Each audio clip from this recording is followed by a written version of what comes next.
ভারত কখনো বাংলাদেশকে পাকিস্তান হতে দেবে না, এবং এটা একটা রিয়ালিটি। যদি বাংলাদেশ তার জায়গা থেকে নড়ে, অতীতেও বহুবার নড়েছে সে, অতীতে আপনি খেয়াল পুরো হিস্ট্রি দেখুন, বাংলাদেশের কোনো সোজা হিস্ট্রি নেই, তো কিন্তু সে একটা জায়গায় কিন্তু রাখবেই। প্রবলেম যেটা হয় সেটা হচ্ছে যে গত 2 বছরে বাংলাদেশে টেররিজমের চাষ হয়েছে, বীজতলা তৈরি করা হয়েছে, যেটা আমরা অনেকে বলছিলাম, এবং সেটা এখন এসে র্যাটিফিকেশন হচ্ছে। এর আগে তুলসী গ্যাবার্ড বলেছে, এবং আপনি লক্ষ্য করে দেখবেন গত 2 বছর ওয়েস্টার্ন মিডিয়া তারা হাসিনাকে সাপোর্ট করছিল না, এটাও পার্ট অফ পলিটিক্স। তো কিন্তু এইটা যে বাড়ছে সেটা কিন্তু বলছিল, অল্প করে হলেও বলছিল। তো এবার আপনি কি মনে করছেন যে এটা খুব ছোট বিষয় তারেক রহমান সরকারের জন্য, যার ঘাড়ে 2001 থেকে 2006 পাপ আছে, তার জন্য কি এটা খুব ছোট বিষয়? আর তখনকার ভারত এখনকার ভারত, 2008-এ মুম্বাই অ্যাটাক হয়ে যাওয়ার পরের ভারত, আজকের ভারত তফাৎ নেই? 2001-এ 9/11 হয়ে যাওয়ার আগে আমেরিকা, হয়ে যাওয়ার পরে আমেরিকা, তফাৎ নেই? তো কোনো কিছু কিন্তু আমি মানে এই একটা হাসিনা লেন্স দিয়ে পৃথিবী দেখাটা, মানে আমি চাই বন্ধ হোক। হাসিনা কি কোনো চোর ডাকাত? আপনাকে কে বলেছিল ওনার উপর লাইফ ডেথ সেন্টেন্স দিয়ে দিতে? আরে আর সবকিছু টেকনিক্যালিটিস ভুলে যান, ডেথ সেন্টেন্স দিয়ে দিলে একজন পলিটিশিয়ান, পৃথিবীর কোনো দেশ তাকে ফেরায় না। এটা তো সাধারণ যুক্তি। আসলে তো বাংলাদেশ তাকে চায় না, সেই জন্য এই সমস্ত ঝামেলা আছে। সেগুলো মানে আমরা এভাবে বলছি না যে বাংলাদেশ শুধুমুধু তার ঘরের ঝামেলা নিয়ে শেখায়, এগুলো সমস্ত অ্যাকচুয়ালি নন ইস্যুস, এগুলোতে হচ্ছে না, তার ইস্যু অন্য জায়গায় আছে। হাসিনাকে দেয়নি বলে হচ্ছে না, হাসিনা গেলে পরে সমস্যায় পড়বে সেই জন্য হচ্ছে। আরে হাসিনাকে নিয়ে এত কথা, তা হাসিনা নিজেই তো বলেছে সে যাবে, তাহলে আবার হাসিনা ইস্যু হয় কি? বাংলাদেশ ভারত সম্পর্ক নিয়ে নানা স্পর্শকাতরতার মধ্যে দুদেশেই এ খবর সংবাদ মাধ্যমগুলোতে প্রায় নিশ্চিতভাবে প্রকাশিত হচ্ছিল যে 21 থেকে 26 আগস্টের মধ্যে প্রধানমন্ত্রী তারেক রহমান প্রধানমন্ত্রী নরেন্দ্র মোদীর সঙ্গে সাক্ষাৎ করতে ভারত যাচ্ছেন, দিল্লি যাচ্ছেন প্রধানমন্ত্রী তারেক রহমান। এমন প্রায় নিশ্চিত খবরের মধ্যে হঠাৎ করে বাংলাদেশের পররাষ্ট্র মন্ত্রণালয় গতকাল এক সংবাদ সম্মেলন করে এবং তারপর ফেসবুকে পোস্ট দিয়ে জানিয়ে দিয়েছে যে তারেক রহমানের ভারত সফরের যে প্রস্তুতি, সেটা 5ই আগস্ট শেখ হাসিনাকে দিল্লিতে সংবাদ সম্মেলন করতে দেওয়ায় বাধাগ্রস্ত হয়েছে। ভারত সরকারকে এখন প্রধানমন্ত্রী তারেক রহমানের সফরের জন্য একটা অনুকূল পরিবেশ তৈরি করতে হবে। এই অনুকূল পরিবেশের শর্ত হিসেবেই বাংলাদেশ স্পষ্টভাবেই বাংলাদেশের সাবেক প্রধানমন্ত্রী শেখ হাসিনাকে প্রত্যর্পণ করবার কথা যেমন বলেছে, তেমনি শর্ত দিয়েছে শরীফ ওসমান হাদির হত্যায় অভিযুক্তদেরও বাংলাদেশে ফিরিয়ে দেওয়ার বিষয়ে। এই সব শর্ত প্রসঙ্গে অবশ্য ভারতের কোনো প্রতিক্রিয়া এখন পর্যন্ত জানা যায়নি, কিন্তু ভারতের বাংলাদেশে নিযুক্ত হাই কমিশনার দীনেশ ত্রিবেদী তিনি আজকেও সাংবাদিকদেরকে বলেছেন যে বাংলাদেশের প্রধানমন্ত্রী তারেক রহমানের ভারত সফরটা আরো দ্রুত হওয়া উচিত। ভারত একদিকে বাংলাদেশের সুনির্দিষ্ট শর্তের বিষয়ে, অনুকূল পরিবেশ তৈরির বিষয়ে কোনো বক্তব্য দিচ্ছে না, অন্যদিকে বলছে আরো দ্রুত হওয়া দরকার তারেক রহমানের সফরটা। বাংলাদেশের এবং ভারতের দুই দেশের সম্পর্কের ভবিষ্যৎটা আসলে কি? শেখ হাসিনা ইস্যুতেই কি আটকে যাবে দু দেশের সম্পর্কের অগ্রগতি? এসব প্রসঙ্গে আলোচনায় আমার সঙ্গে যুক্ত হয়েছেন ভারতের সিনিয়র সাংবাদিক প্রতিম রঞ্জন বোস। আপনাকে স্বাগত জানাই। প্রতিম রঞ্জন বোস, এক রকমের কি আটকে গেল ভারত বাংলাদেশ সম্পর্ক উন্নয়নের একটা সম্ভাবনা তৈরি হয়েছিল, সেটা মানে দ্বিপাক্ষিক সফরটা আর হচ্ছে না, তাহলে এখনো কেন বাংলাদেশে নিযুক্ত ভারতের হাইকমিশনার বলছেন যে আরো দ্রুত হওয়া উচিত? ওদিকে নরেন্দ্র মোদী বলেছেন 21 থেকে 26-এর পর এবছর তার ক্যালেন্ডারে আর সেরকম ফাঁকা জায়গা নাই।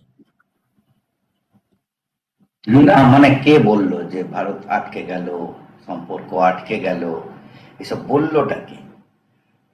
আমি জানি না। আমাদের ভারতের দিক থেকে যে বাংলাদেশের কাছে যে প্রায়োরিটি গুলো আছে সেগুলো কি কি? এক, দুই, তিন সিকিউরিটি, এরপরে হচ্ছে পলিটিক্যাল লং টার্ম, যেখানে আওয়ামী লীগের একটা জায়গা আছে, তা না হলে পরে ব্যালেন্সটা নষ্ট হয়ে যাচ্ছে। এটা আমরা চাই, কিন্তু এটা আমার যে চাওয়া, আমার প্রায়োরিটি হচ্ছে সিকিউরিটি। এখন আওয়ামী লীগের সঙ্গে যেহেতু হাসিনা আছেন, আওয়ামী লীগটা তিনি না থাকলে আওয়ামী লীগটা দুর্বল, তাই সেখানে হাসিনা আসছে। তাহলে আমার বাইল্যাটারাল রিলেশনশিপে আমার দিক থেকে হচ্ছে সিকিউরিটি প্রাথমিকভাবে। কয়েকদিন আগেই আমাদের ইন্টেলিজেন্স চিফ গেছিলেন RAW, তো সেখানে তাদের কিছু বক্তব্য আছে, আমরা তো সেগুলো জানবো না, কিন্তু ক্লাসিফাইড কথা, কিন্তু মোটামুটি জানি বা আন্দাজ আছে যে কি ধরনের কথা হতে পারে, কি কি আমাদের কনসার্নস আছে। এবার বাংলাদেশের দিক থেকে দেখতে হবে ভারত বাংলাদেশ সম্পর্কটা, এই হচ্ছে আমার বাংলাদেশের কাছে চাওয়া। বাংলাদেশের দিক থেকে কি কি চাওয়া? বাংলাদেশের অর্থনীতি ভঙ্গুর পরিস্থিতিতে আছে, প্রচন্ড খারাপ পরিস্থিতি। বাংলাদেশের জল থেকে শুরু করে আরো 50টা জিনিস যেটা আমাদের দিক থেকে যাবে। এতদিন পর্যন্ত এত ইউনূস সরকারের এত প্রভোকেশন সত্ত্বেও, প্রভোকেশন বলছি একেবারে ক্যাটাগরিক্যালি, যারা নরেন্দ্র মোদীর ভিজিটের সময় যারা ভ্যান্ডালিজম করেছিল তাদেরকে ইউনূস সরকার মার্টিয়ার বলেছে, শহীদ, এবং তাদের টাকা দিয়েছে 10 লাখ করে। সুতরাং এটা চরম প্রভোকেশন। এতটা সত্ত্বেও ভারত কোনো ছোটখাটো কিছু সুবিধে রদ করে দিয়েছে, ব্যাস, যেগুলো বেশি বেশি পেত, ছোটখাটো একেবারে আমাদের দিক থেকে। বাংলাদেশের বড় কি, যেমন একটা ট্রান্সশিপমেন্ট, কিন্তু বড় কোনো কিছু করেনি, এমন কিছু করেনি যেটা সে ইচ্ছে করলেই করতে পারে। সে কিছু কিছু মানে আপনার এসেনশিয়ালস যাওয়ার ডিসরাপশন হলেই বাংলাদেশের পট করে দাম উঠে যাবে। তো আরো প্রচুর, আপনি জাহাজে করে আনতে গেলেও তো 15 দিন সময় লাগে। তো সুতরাং ভারত কিচ্ছু করেনি, এবং পরবর্তীকালে বিএনপি যেগুলো বললেন যে সম্পর্ক খারাপ হেন তেন, এর মাঝেও ভারত তার দিক থেকে বরং ট্রেড রিলেশনস একদম নর্মাল। আপনি দেখবেন আমাদের যত ট্রেড ফ্যাসিলিটিস আছে বাংলাদেশে সবগুলো আপগ্রেড হচ্ছে, যাতে আরো ভালো ট্রেড হয়। এবং তার সঙ্গেই বাংলাদেশ আজকে ডিজেল চাইছে, কালকে অমুক হচ্ছে, সবই যাচ্ছে, তাতে কোনো অসুবিধে পড়ছে না। তাই সম্পর্ক হাসিনাতে আটকে থাকে না। আমার যতদূর আমার বুদ্ধি বলে, আমার ধারণা আপনি একমত হবেন, সেটা হচ্ছে বাংলাদেশের ইন্টারনাল যে পলিটিক্স আছে সেই পলিটিক্সটাকে এনে ফরেন পলিসির ওপর ইম্পোজ করে একটা ফরেন পলিসি বানানোর চেষ্টা হয়েছে, এবং সেখানে তারেক রহমান সরকার আটকে গেছে স্বাভাবিকভাবেই। আমরা আটকে যাইনি কোথাও, আটকে গেছে তারেক রহমান সরকার। এবার এই তারেক রহমান সরকারকেই এখান থেকে বেরোতে হবে। সে কারণেই ত্রিবেদী সাহেব উনি বলছেন যে আরো দ্রুত হওয়া উচিত ইত্যাদি ইত্যাদি। তো এগুলো খুব সুন্দর ডিপ্লোম্যাটিক ভাষা, এবং একজন পলিটিশিয়ান এত সুন্দর বলছেন, একটা পিপল টু পিপল টাচ নিয়ে এসেছেন। তো ফলত এই জায়গা থেকে রাখা হচ্ছে, এবং অফকোর্স তার যেটাকে আমরা বলি যে আন্ডার দ্য টেবল যে ডিসকাশনস অফকোর্স নিশ্চয়ই আছে।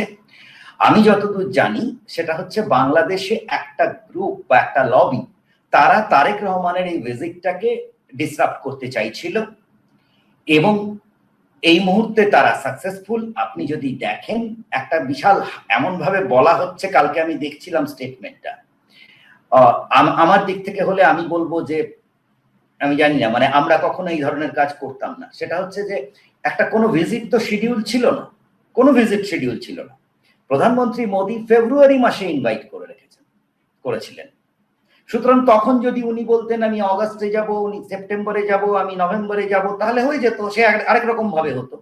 এখন হঠাৎ করে একটা উঠলো বাই তো কটক যাই, তার মানে প্রয়োজনটা কোথাও বাংলাদেশের হয়েছে একটা, এবং তখন সেই প্রয়োজনটা নিয়ে ভারতে যখন যাবে তখন কিছু ওইগুলো শিখন্ডি, ওই হাসিনা আর অমুক তমুক এই করতে হবে, ওই দিতে হবে। আমার দেশের আইন কানুন আছে, ওসমান হাদির খুনি যাকে আপনি বলছেন, স্যার আমার দেশের আইন অনুযায়ী তার বিচার হচ্ছে আগে। কেমন সে আমার তো ইয়েতে আছে, সে তো জেলে আছে, কারণ সে তো প্রথমত প্রাথমিকভাবে তো সে বেআইনি ইললিগাল ইন্ট্রুডার, সেটা চলছে। সেটা শেষ হলে রিপ্যাট্রিয়েশনের প্রশ্ন আসে, সেটা শেষ না হলে হয় না, এটা সাধারণ লিগাল নেই।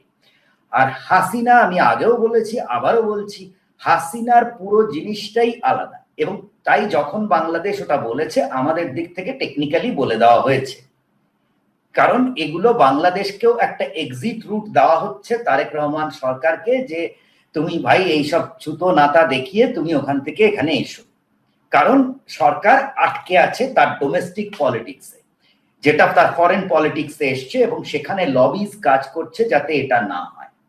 Over to you. কিন্তু মানে এই পরিস্থিতিতে আসলে আভ্যন্তরীণ রাজনীতির যে চ্যালেঞ্জটা, সেটা যদি আসলে ভারত সরকার না বোঝে, তাহলে কি সম্পর্কটা ভালো করা তারেক রহমান সরকারের পক্ষে সম্ভব? কারণ নাহিদ ইসলামরা বলে দিয়েছেন, শেখ হাসিনাকে ফেরত না দিলে ভারত সফরে যাওয়া প্রধানমন্ত্রীর চলবে না।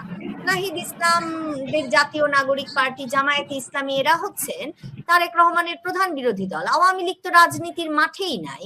তাহলে এইটা মানে এটা আসলে তারেক রহমানের পক্ষে কর্ণপাত না করা সম্ভব কিনা?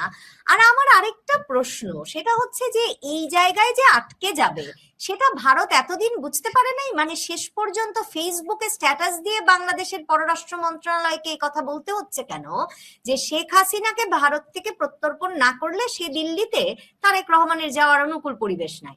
ভারত তো এই প্রতিবন্ধকতাটা নিশ্চয়ই অনেক আগে থেকে জানে আর বোঝে, আর কোনো চ্যানেলে আলোচনা হচ্ছে না এই দু দেশের?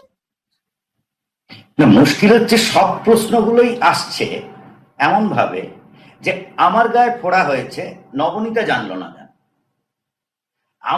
আমার ব্যথা হচ্ছে নবনীতা কেন বলছে না, এই ধরনের প্রশ্নগুলো হচ্ছে। এইভাবে তো হয় না। আমরা আমাদের যা জানার সবটাই জানি।